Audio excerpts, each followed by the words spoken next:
noite a todos. Vamos iniciar pontualmente, hoje às 8 horas. Então, para o nosso segundo encontro do ciclo de atualização em endocrinologia clínica da SBEM-RS. Então, é com muito prazer hoje que a gente recebe aqui a equipe da endocrinologia da Santa Casa de Porto Alegre para fazer, então, a apresentação. Quem vai fazer para nós a apresentação, então, do caso clínico é a médica residente Débora Mianou. E quem está orientando a discussão desse caso é a professora Lenara Goldberg. Então, vou passar a palavra para a Débora, por favor. Olá, boa noite a todos. Só colocar aqui a apresentação para a gente iniciar, então. Então, hoje, para o nosso segundo encontro do ciclo de atualizações em endocrinologia clínica, nós trouxemos um caso do nosso serviço, Santa Casa de Porto Alegre, que tem como vinheta clínica uma paciente feminina com nódulo de tireoide que se apresenta na emergência com dor cervical aguda. Essa paciente, então, uma mulher de 40 anos, parda, natural e procedente de Alvorada, que trabalha como serviços gerais num escritório de advocacia. Na história, então, essa paciente relata que já fazia um acompanhamento endocrinológico desde 2018, devido ao nódulo de tireoide. Relata que 2 semanas antes da internação, ela notou um aumento da região cervical anterior. E por causa desse quadro, consultou com brevidade a sua endocrinologista assistente, que lhe solicitou exames complementares de forma ambulatorial. Porém, 1 semana antes da internação, ela iniciou com um quadro de dor aguda na região cervical, que era associada a uma dispneia ou decúbito e disfagia moderada para sólidos, com piora progressiva. Ela teve um pico febril, temperatura axilar aferida de 38 graus e piora do quadro álgico na região cervical. E por isso, então, levou ela a procurar atendimento médico na emergência do Hospital Santa Casa. Ela referiu ainda palpitações na última semana. Negava história de trauma na região cervical e na revisão de sistemas não tinha outras queixas. De história médica pregressa, essa paciente é hipertensa, com diagnóstico em 2021, tinha também um quadro de varizes em membro inferior esquerdo, que ela já tinha passado por um procedimento cirúrgico em 2019, e tinha então essa história de nódulo de tireoide, com um acompanhamento médico desde 2018, mas um acompanhamento médico de forma irregular. De medicações de uso contínuo, então, ela usava losartana, 50 mg BID, e hidroclorotiazida, 25 mg ao dia. Na história familiar dessa paciente, nada que chamasse assim, muita atenção, nenhuma particularidade, né? Ela tinha uma mãe sem patologias conhecidas, pai com diabetes tipo 2 desde os 60 anos, 3 irmãos, todos rígidos. Essa paciente é solteira, não tem filhos e mora sozinha. Alguém tem alguma dúvida, alguma pergunta da história clínica? Né? Se sintam bem à vontade para interromper, fazer comentários e apontamentos, tá? Então, no exame físico dessa paciente, ela estava em bom estado geral, com as mucosas úmidas e coradas, lúcida, orientada e coerente, acordada, comunicativa, mas algo prostrada e com faces de dor. Tinha uma pele quente, sedosa e um tremor de extremidades, principalmente nas mãos. E na ectoscopia dessa paciente chamava a atenção que ela estava vestindo uma camiseta de manga curta, referindo o calor, e a temperatura ambiente do dia que a gente então fez esse exame físico era de 12 graus. Dos sinais vitais, pressão arterial de 120 por 70, uma leve taquicardia, frequência cardíaca de 110, afebril nas últimas 24 horas. Pesa com peso de 100 quilos, 1,68 de altura e MC de 35,4. No exame físico da tireoide, uma glândula firme, fibroelástica, com o lobo direito bem delimitado. Era palpável um nódulo no lobo esquerdo, que era doloroso a palpação, móvel, sem ponto de flutuação, sem sinais flogísticos externos, e não tinha nenhuma linfonodomegalia cervical palpável. No exame oftalmológico, né, na avaliação na ectoscopia oftalmológica, ela não tinha nenhuma particularidade. Então, não tinha esoftalmia, quemose, hiperemia conjuntival ou lacrimejamento. A ausculta cardíaca é um ritmo regular, sem alterações. A ausculta pulmonar também sem alterações. Essa paciente estava eupneica em ar ambiente, sem esforço ventilatório. No exame físico do abdômen, também nenhuma particularidade, extremidade sem edema e ausência de mixedema pré-tibial. A gente vai passar então para os exames complementares. Então aqui a gente trouxe um fluxograma dos exames dela, tá? Exames laboratoriais inicialmente, avaliação da função tiroidiana que ela tinha lá de 2018, né? Quando ela fazia esse acompanhamento ambulatorial, era uma paciente eutiroideia, né? E aqui também exames que ela tinha feito mais ou menos 2 semanas antes de internar, que eram os exames que a médica a endócrino assistente dela tinha solicitado quando ela iniciou, né, com um quadro de notou esse aumento da região cervical anterior. Ainda eutiroideia aqui. E aí, então, 2 semanas depois, ela interna com um quadro de dor, né, aguda, que tinha aparecido com esses laboratoriais, um TSH de 0,06, T4 livre de 2,60 e um T3 de 328. Ausência de leucocitose, não tinha desvio à esquerda, PCR aumentado, VSG também aumentado, né? Tinha um coagulograma dentro da normalidade.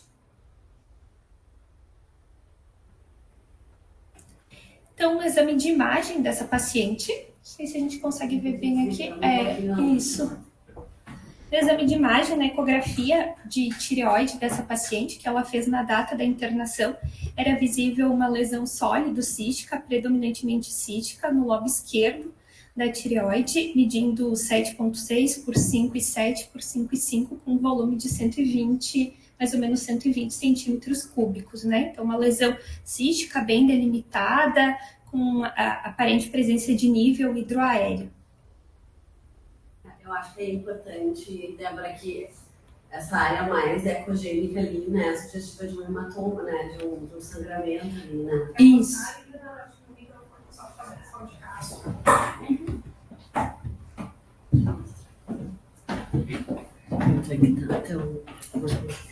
Então aqui, né, só para mostrar essa área cística, né, que é essa área mais ecogênica aqui, sugestiva de um hematoma, né, de um sangramento que organizou, e aqui a área cística mesmo do nódulo, né.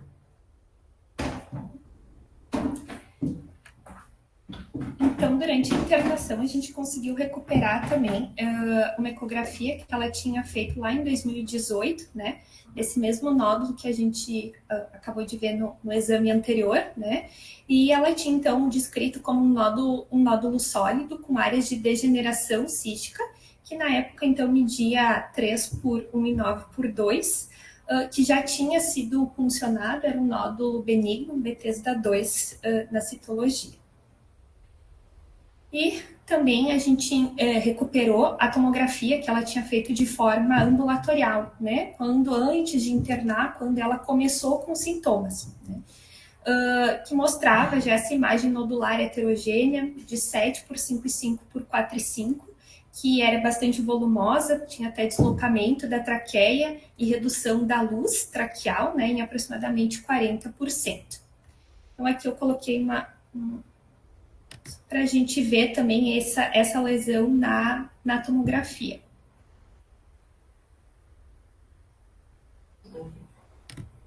Né, só pausar aqui para a gente ver, então, uma lesão que tem né, bordos bem delimitados, com um conteúdo aparentemente homogêneo. O estreitamento, né, traqueal. E aqui a gente vê, então, o deslocamento da traqueia com a redução da luz traqueal.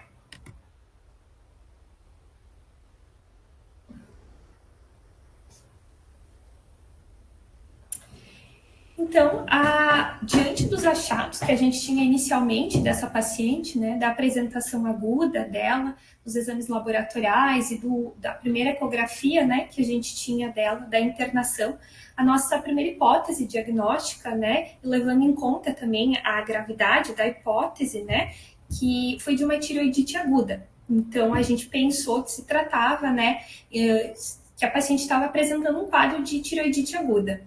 E aí, então, nós solicitamos uma punção aspirativa por agulha fina com cultura do material, né, que a gente conseguiu fazer no mesmo dia que a gente avaliou essa paciente, né, e logo após a gente optou, então, por iniciar a antibiótico terapia empírica, né, pensando em tratar essa patologia. E prescrevemos também propranolol, 40 mg BID, né, devido aos sintomas de tirotoxicose que ela estava apresentando. Então, quando essa paciente foi para a punção, né, o que a gente recebeu de retorno do radiologista... Não spoiler nada. O que ela recebeu de retorno, o que a gente recebeu de retorno do radiologista, né, que de acordo com a nossa hipótese inicial de uma tiroidite aguda, a gente imaginava um conteúdo purulento, né, e o que a gente recebeu de retorno foi que se tratava de um líquido hemorrágico marrom escuro e que tinha sido conseguido fazer o esvaziamento completo, né, dessa lesão cística. Então, aqui a gente tem uma imagem pré-punção e uma imagem pós-punção. E aqui sim, a gente, como a professora Lenária tinha mostrado, né, a gente reolhou as imagens, né, e viu que parecia realmente, né, uma lesão cística com uma atenuação de ecos finos, que falava mais a favor de um quadro de uma hemorragia dentro do cisto, né. Essa paciente na evolução, ela teve uma melhora significativa dos sintomas de dor e dos sintomas compressivos, logo depois de ter feito a punção. E como eu disse antes, né, foi aspirado então um líquido hemorrágico que não era compatível com uma tiroidite aguda.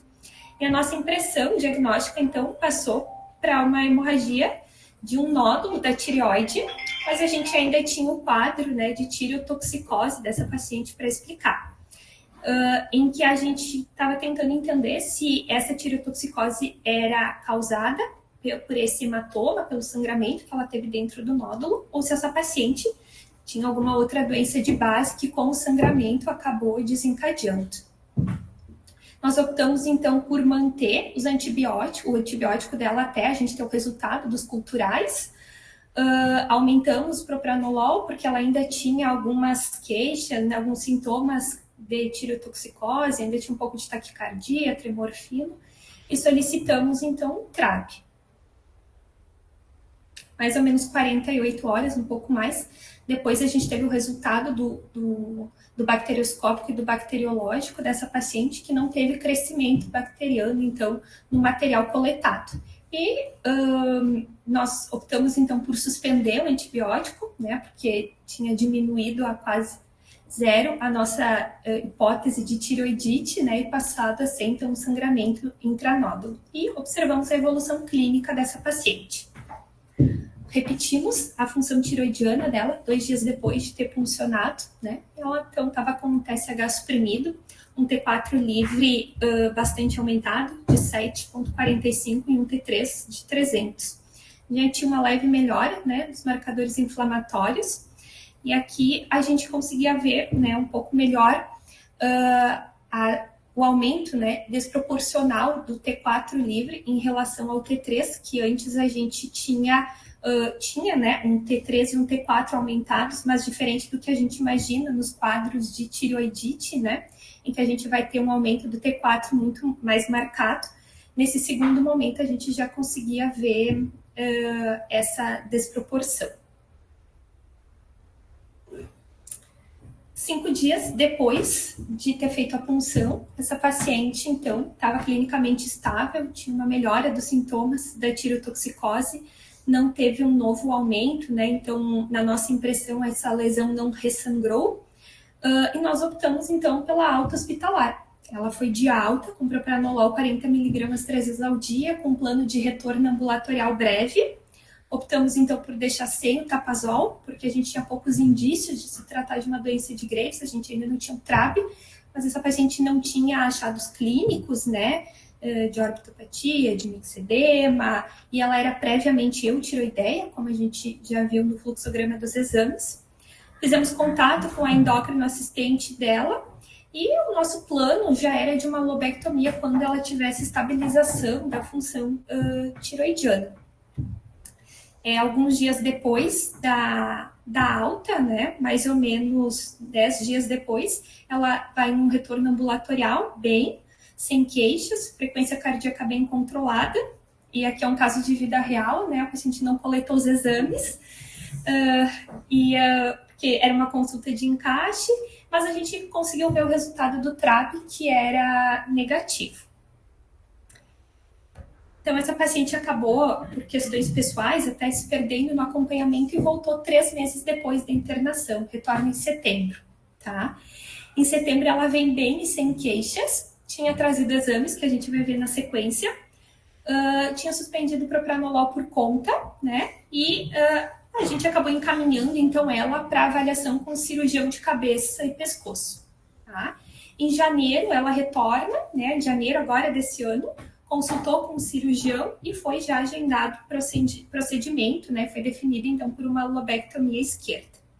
E aqui o fluxograma completo, então, dos laboratoriais dessa paciente, desde lá de 2018 até 2 semanas antes de internar, o período da internação, aqui os 3 meses após, né, o episódio agudo que ela teve. Então, a gente vê que ela retornou, né, voltou a ter uma função tiroidiana normal, e aqui 6 meses depois, mantendo a função tiroidiana normal.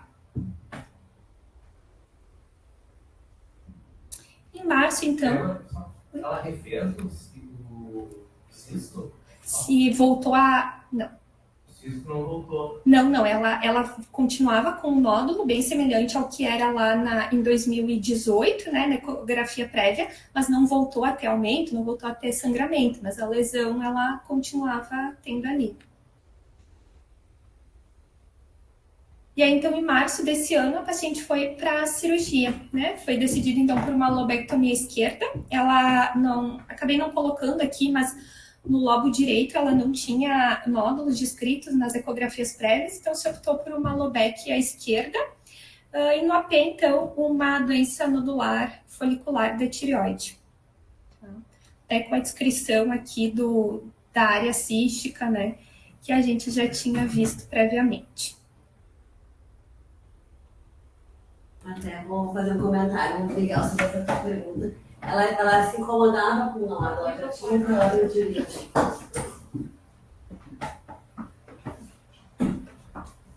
Não, só para complementar em relação à indicação cirúrgica dela, né? Porque ela tinha algumas queixas compressivas prévias, piorou quando ela sangrou, mas ela tinha um incômodo ali com aquele nódulo de 13 e poucos centímetros, né? Então, se ficou o plano de ela fazer essa lobectomia, que já era um plano anterior da endócrina assistente dela. E aí a gente manteve, reforçamos.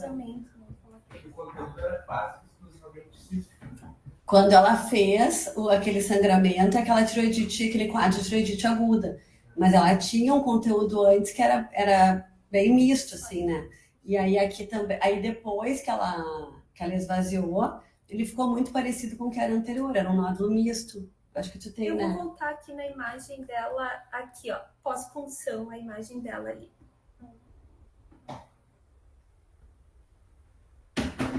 Ele é um cisto com uma paredezinha dessa ali, né?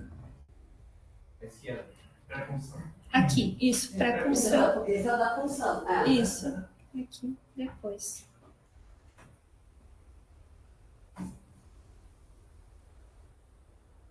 Bem, não sei se alguém tem mais alguma dúvida, alguma pergunta. Não? O paciente fez algum exame contrastado? Breve revisão sobre o assunto do nosso caso.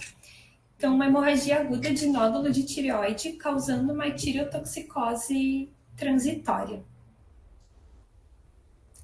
Então, quando a gente tem um paciente que se apresenta com uma massa cervical dolorosa, é importante que a gente faça alguns diagnósticos diferenciais. Quando a gente olha lá no nosso livro-texto, a gente vê essa tabela, né, que coloca os principais diagnósticos diferenciais, seja de etiologia tiroidiana, não tiroidiana ou outras, né, em que as principais causas, né, desse quadro seriam uma tiroidite subaguda, uma tireoidite aguda infecciosa, uma hemorragia aguda de um cisto, ou uma hemorragia aguda de um nódulo benigno ou maligno, entre outras causas também ali elencadas.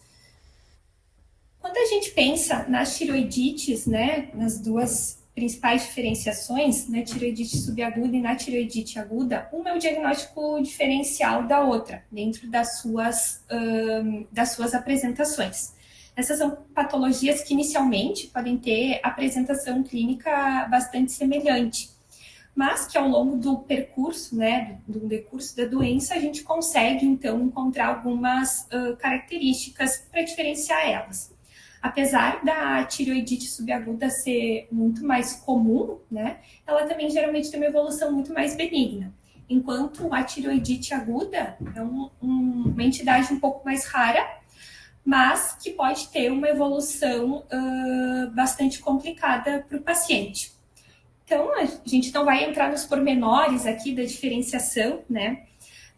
Mas existem algumas coisas, né? Não existe uma única coisa que nos ajude a diferenciar elas. Então, é como se fosse um quebra-cabeça que a gente tivesse que ir montando com os achados clínicos, laboratoriais e de imagem do paciente para a gente conseguir fazer esse diagnóstico diferencial. Além disso, quando a gente pensa e vai ler sobre o diagnóstico diferencial das tiroidites, né, principalmente quando a gente tem um paciente como a do nosso caso, né, que se apresentou com um quadro agudo de dor e aumento do volume da região cervical associado a uma tireotoxicose, né, a gente geralmente pensa nas tiroidites, seja ela a subaguda, né, que mais comumente se apresenta com a tireotoxicose inicialmente, ou na aguda, né? Mas quando a gente vai ler um pouco sobre o diagnóstico diferencial delas, no nosso livro-texto, a gente não encontra, assim, um capítulo ou uma seção que fale sobre sangramento de nódulos da tireoide. Mas lendo no diferencial das tireoidites, a gente encontra algumas citações, em que ele coloca que neoplasias malignas e hemorragias em cistos podem, às vezes, apresentar manifestações que mimetizam a tireoidite aguda. Em outra passagem, falando sobre os diagnósticos diferenciais da tireoidite subaguda, o autor coloca que hemorragia aguda em um nódulo ou cisto pode ser diferenciado com varredura com radiodo, pois haverá função normal nas áreas não afetadas da glândula. Mas o que eu quero dizer com isso? Eu quero dizer que quando a gente está diante de um paciente que a gente está pensando nos diagnósticos diferenciais da tireoidite, a gente precisa pensar que pode ser um sangramento, né? A gente pode ter essa manifestação clínica do paciente decorrente de um sangramento de um nódulo, um cisto da tireoide. E, baseado no caso clínico e na experiência que a gente teve dessa paciente, a gente queria trazer um pouco sobre como a ecografia pode nos auxiliar nesse diagnóstico diferencial.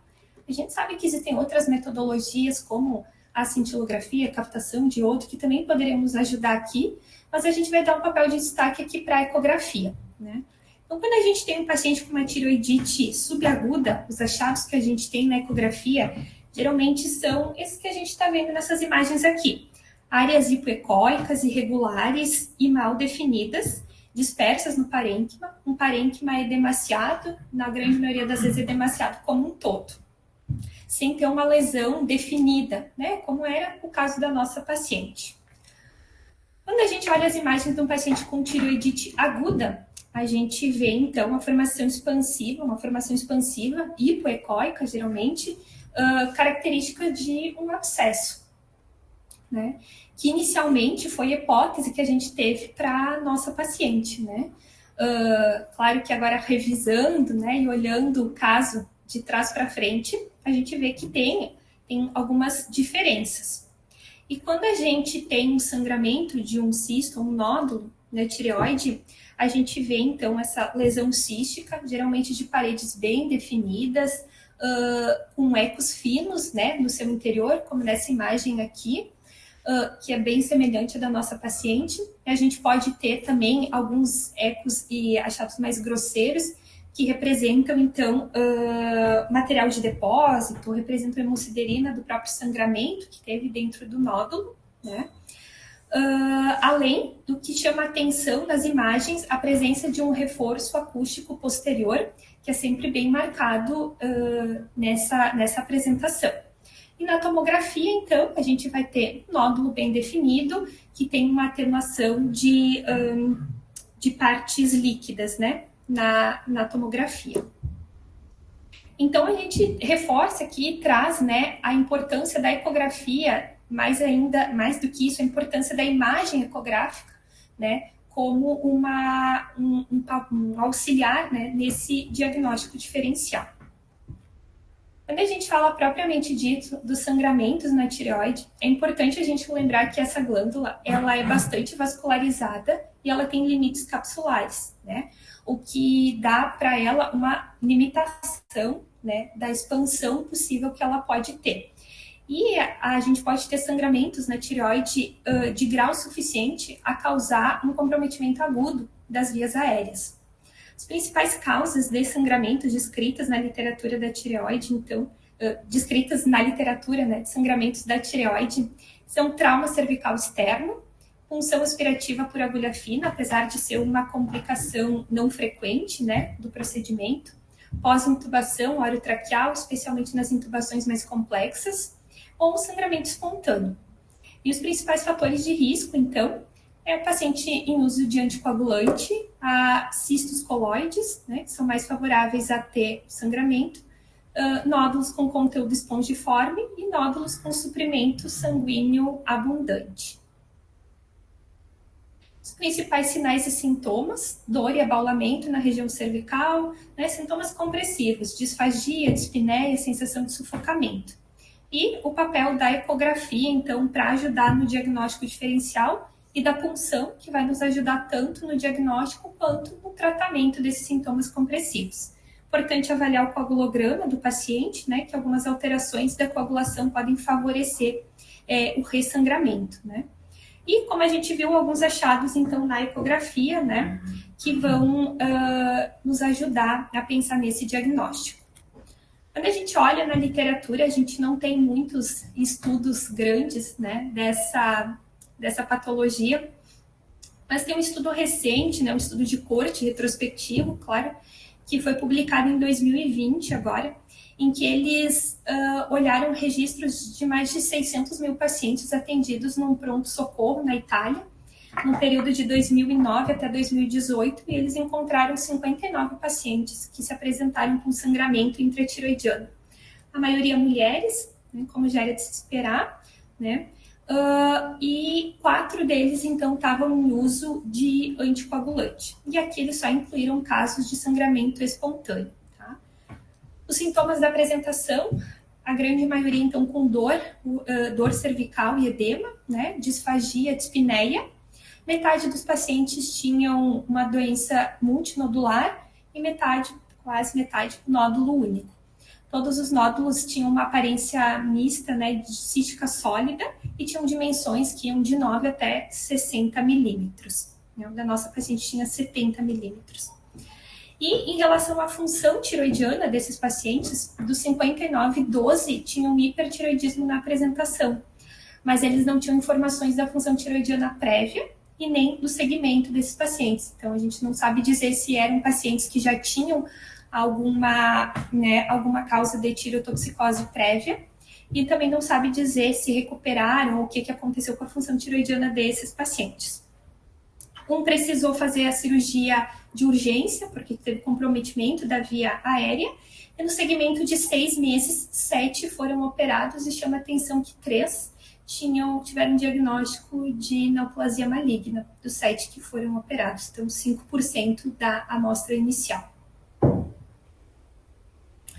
Quando a gente vai olhar sobre casos de hematoma tóxico, digamos assim, né, relatos de casos de pacientes que tiveram sangramento intratiroidiano, que eram previamente eutiroideus, fizeram um período de tireotoxicose transitória e tiveram recuperação da função tiroidiana, a gente encontra bem poucos casos na literatura, e a maioria relatos mais antigos. Então, a gente trouxe alguns aqui para a gente ver algumas similaridades com o nosso caso. Esse primeiro aqui, um caso de 2016, era uma mulher de 63 anos, essa anticoagulada com varfarina, por uma trombose venosa, né, de membro inferior, que não teve história de trauma. Já tinha história de um bócio multinodular, que era atóxico, e se apresentou com dor e abaulamento da região cervical. Tinha um TSH suprimido, T4 elevado, e 3 meses depois recuperou a função tiroidiana. Um outro caso, de 95, uma mulher de 74 anos, essa sim com história de trauma, teve uma síncope, queda e trauma na região cervical, se apresentou com quadro de tirotoxicose, incluindo fibrilação atrial, e ficou eutiroideia depois de 3 semanas. Também de 95, uma série de casos, 4 pacientes que tiveram sangramento confirmado por eco e por punção. Só um deles teve alteração da função da tireoide, alteração laboratorial e clínica compatível com tirotoxicose, e essa paciente também recuperou a função tiroidiana. E um outro caso mais antigo, de 79, uma mulher de 50 anos, eutiroideia, mas já com um nódulo quente que era previamente conhecido, teve dor na região cervical, quadro clínico e laboratoriais compatíveis com tirotoxicose. Foi feito eco, punção, e se viu, então, se tratar de um sangramento. Também recuperou a função tiroidiana.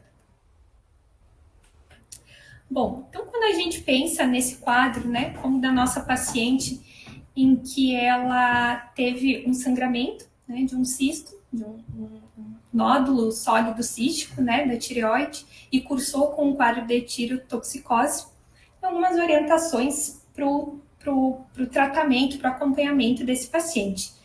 Então, realizar a punção para drenagem do conteúdo, né? Também para o diagnóstico diferencial, afastar que se trate de um caso de infecção, né? Também para reduzir sintomas compressivos. Para as queixas, né? E os sintomas da tirotoxicose, o uso de beta-bloqueadores, né? Não tem necessidade do uso de drogas antitiroidianas, porque a semelhança do que a gente tem numa tireoidite subaguda, a gente não tem hiperfunção da glândula.